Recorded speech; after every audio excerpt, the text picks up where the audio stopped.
Welcome back to the show. Check out these headlines. U.S. price control digital assets and crypto U.S. government Psyop. Oh, that conversation just got a lot bigger today, ladies and gentlemen. Somebody roll that beautiful intro.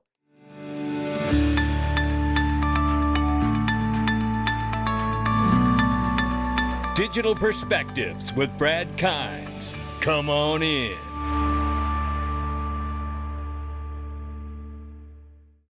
Welcome back to the show. You can follow us on X, YouTube, and DigPerspectives.com for exclusive content. Right now, $3.94 trillion market cap for crypto. The market's off 2.6%.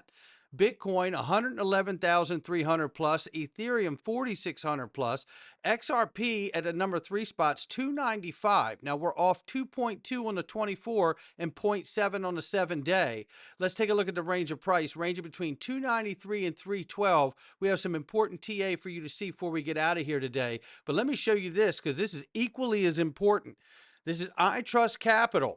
And you know what? They have the best IRAs in the business. Crypto, gold, and silver IRAs. What are you waiting for? This is your big power move right before they pass legislation into law. Roll your 401k over into your IRA and look like a boss. Are you kidding me? Not financial advice. And then they got the premium custody account that they've just opened up, which if you're not aware, what they did is sat down and said, listen, even the founder of iTrust has said he's been hacked before. I've been hacked. I don't know too many people that haven't experienced it. And if you haven't experienced it, you're waking up and going to bed every night wondering, how do I keep this from happening to me? Or how do I keep it from happening again? Well, right here, the premium custody account gives you all of that institutional grade level protection, and you still get to trade all the assets you want on the platform 24/7. You have that self-empowered, self-directed portfolio sitting right there waiting for you, like you cannot do in your 401k, right? But you know you can get in your premium custody account. And here's the trick. The trick is you come in with your cash or crypto, you trade anything you want to trade in the back end. They have a very low trading fee, 1%, and then no monthly fee, and award-winning support to go along with it. But here's the deal. It's a closed loop system, and it's done this way in case you're worried about a SIM card swap, in case you're worried about clicking on a link you shouldn't have, giving critical information to someone you shouldn't have. All of this stuff. Listen, I've been through this. A hack is just absolutely a nightmare. And if you guys want to help avoid that nightmare, this is what they've done. They've made it a closed loop system in that when you go in, you buy your crypto, you do all your things you want to do, but when you come out, it can only come out as cash to your direct US bank account, which has to be set up beforehand. That's it. That's the worst thing that could happen. You cannot move your crypto out of that account. And it is specifically done to help all of us get a great night's sleep. So what are you waiting for? Go to itrustcapital.com/XRPArmy and get started today. Use the code at the bottom, XRP6. You don't mess around. Get your account up. You're going to love it. Here we go. Ripple is an official sponsor of DC FinTech Week 2025. I absolutely love this. Shout out to Brad Garlinghouse and Dr. Chris Brummer, who were both on stage at XRP Las Vegas 25. And I'd love to have them both back again. They were absolutely incredible together. And I will be excited to see what they talk about in October. Get your ticket today. No question about it. That's going to be incredible. It always is. Dr. Chris Brummer puts on one of the best conferences throughout the year. I can tell you that. MasterCard plus Ripple plus Gemini launched the XRP card. We've talked about it leading into the weekend and through the weekend. Well, today's the day. Today's the day, up to 4% cash back directly in XRP. How about that? I'd take 4% cash back on my purchases in XRP and not cash. You better believe I would. But you know what? It really makes me start to wonder, like, hey, if we're going to pay 4% cash back directly in XRP, how much longer till we see yield products offered? And if you give me 4%, I'm going to jump all over it. You just watch. Caroline Pham, Commissioner Pham, I should say. Shout out to you, Commissioner. Looking forward to speaking at WebEx Asia about U.S. crypto roadmap and regulatory developments. And as you can see, that starts today and tomorrow. It runs. And then this is Japan official CEO is hosting Commissioner Pham today at the Tokyo Stock Exchange discussing innovations and access to markets. I think this is very important because, as I said over the weekend, and I have been saying for the last couple years here, the Plaza Accord of 1985 was when they devalued the US dollar for Germany, France, and Japan. And there was another country in there too, France. And they devalued the US dollar because it was so strong, it was crushing their markets, right? So I think the stage is set. Remember, now we just saw SBI really come together with a deeper relationship with Ripple. They're going to kick off some things. All that's getting ready to take off. And I don't find it as some mutually exclusive event that Commissioner Pham is over there right now discussing the innovation in markets, because the Japan market is absolutely connected to the hip of the U.S. market. They hold a lot of U.S. treasuries. And I'll tell you something else. Their interest rate floats at zero. And if they have, it wouldn't take nothing to knock them into a tailspin, right? And that's the fear. And I think that's why we're so closely related to them. And I think you will look at Japan to see a lot of things take off to set this new digital on-chain economy in motion globally. Now, with that, we have talked for years, and I certainly believe that crypto is a government psyop, up and down, all the way around 360. I want to play this clip from an interview from Abs from Good Morning Crypto and Good Evening Crypto, and I want you to hear him and Paul Barron discuss this idea. This conversation just keeps getting bigger. We had a podcast that I'm questioning whether I'm going to air it. And the reason was because it was so explosive. Some of the things that were said in it, if we cut those things out, it wouldn't make the podcast would not make sense. But I'm going to give you guys a summary of what the challenge was. And it was I won't say an anti-Bitcoiner or an anti-crypto person, but it was a person who has been in the financial business, and he's also a fellow tech guy that I respect and have known for many years. And he basically, we had the conversation of, he said, Paul, crypto is backed by the US government. Bitcoin is probably an NSA project.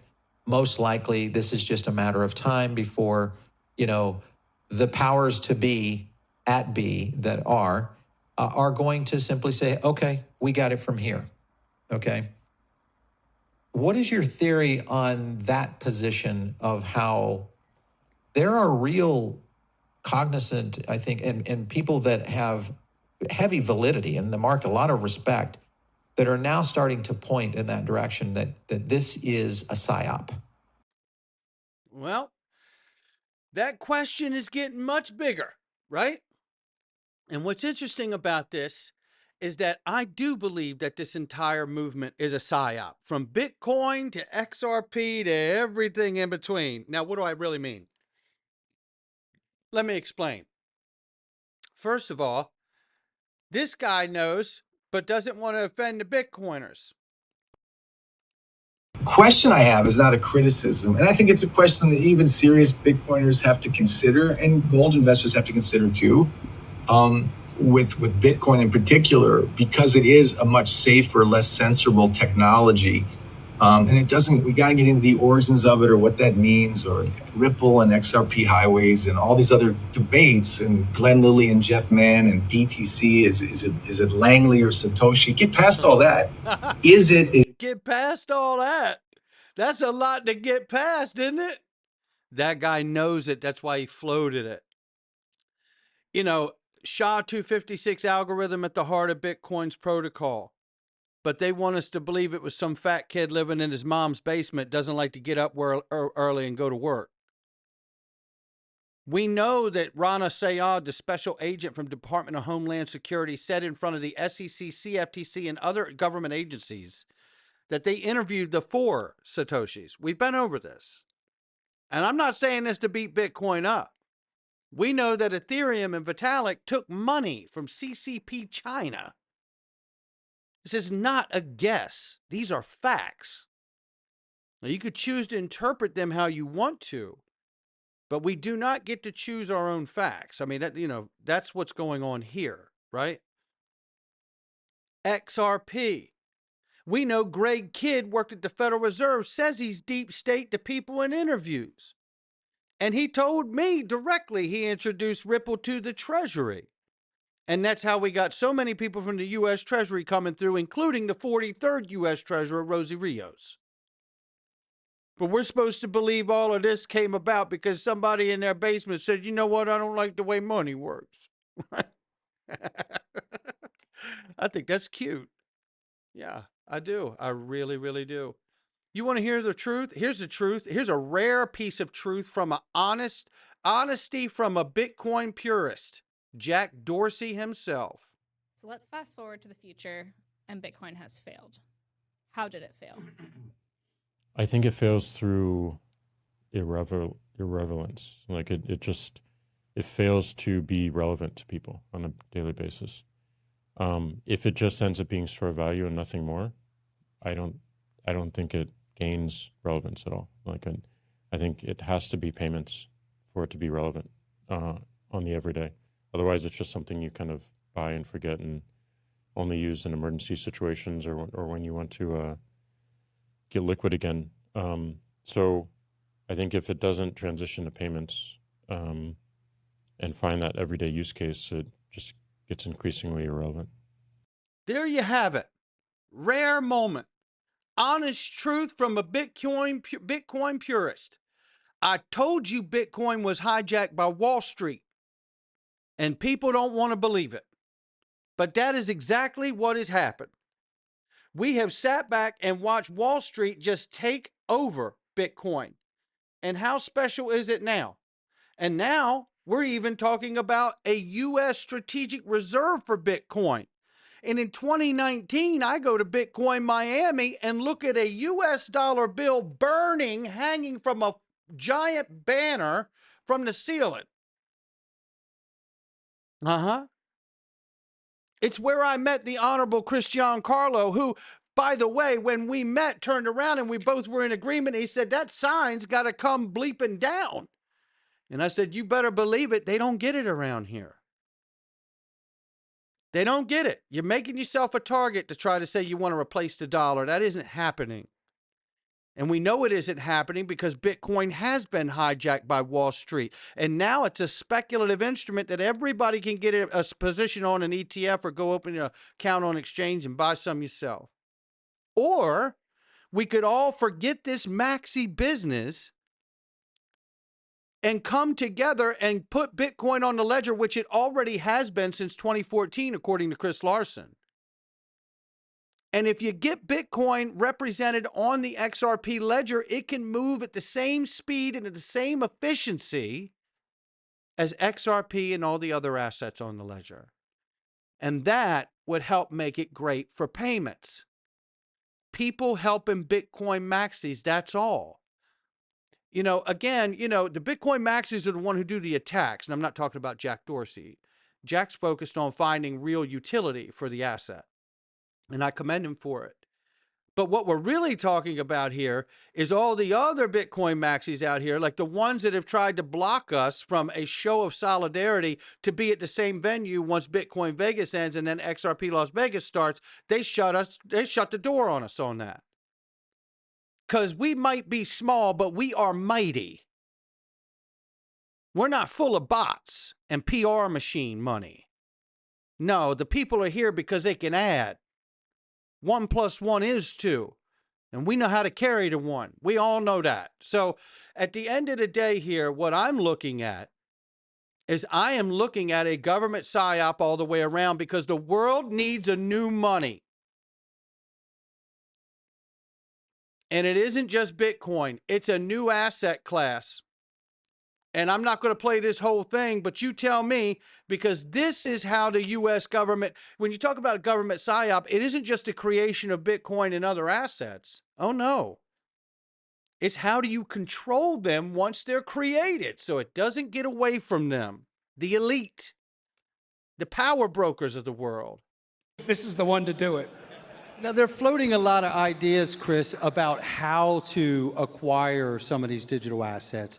Are you hearing anything about the different suggestions on that? And there's obviously, I've talked about this. I know other people have floated the idea.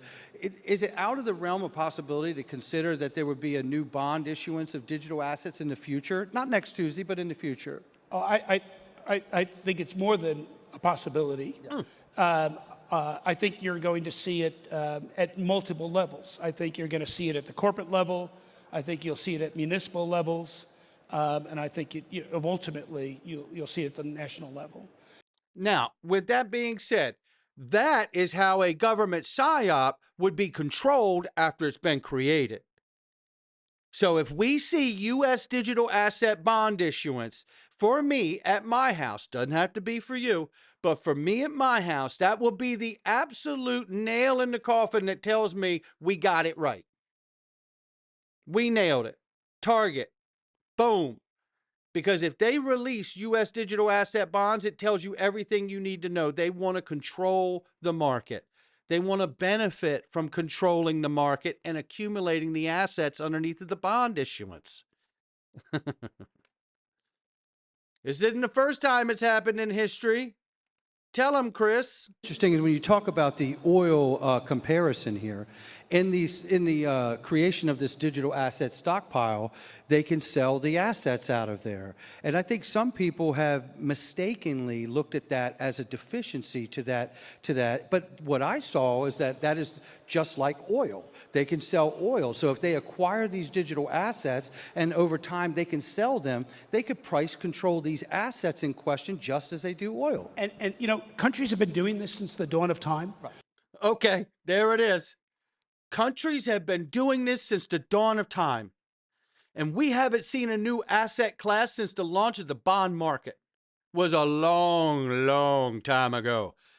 We're getting ready to see, I believe, after they pass legislation. If not, I guess you're going to have to call to home, and I'm going back. But I'll tell you what, they're going to miss the opportunity of a lifetime, and I don't think it's not lost on them, not at my house. They're going to launch a whole new line of digital asset issued bonds, and then they're going to have a brand new bond market. You just wait and see. And then we got the ETFs lined up, ladies and gentlemen. They're supposed to be in October. And guess what else? There's a schedule for the Clarity Act, final law by October. We got 2-week window.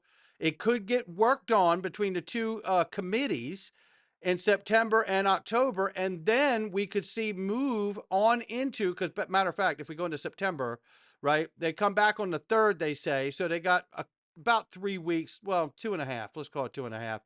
2.5 weeks in September, and then they've got 2 weeks in October, then 1 week in November. So at the very least, they should get this thing passed before Thanksgiving. Hopefully it gets done in October, however, so we'll see. This, I believe, is going to set the market in motion. Now, I don't know when a U.S. digital asset bond issuance would begin, but I believe it would have to be after they get this Clarity Act launched for certain. So we'll see.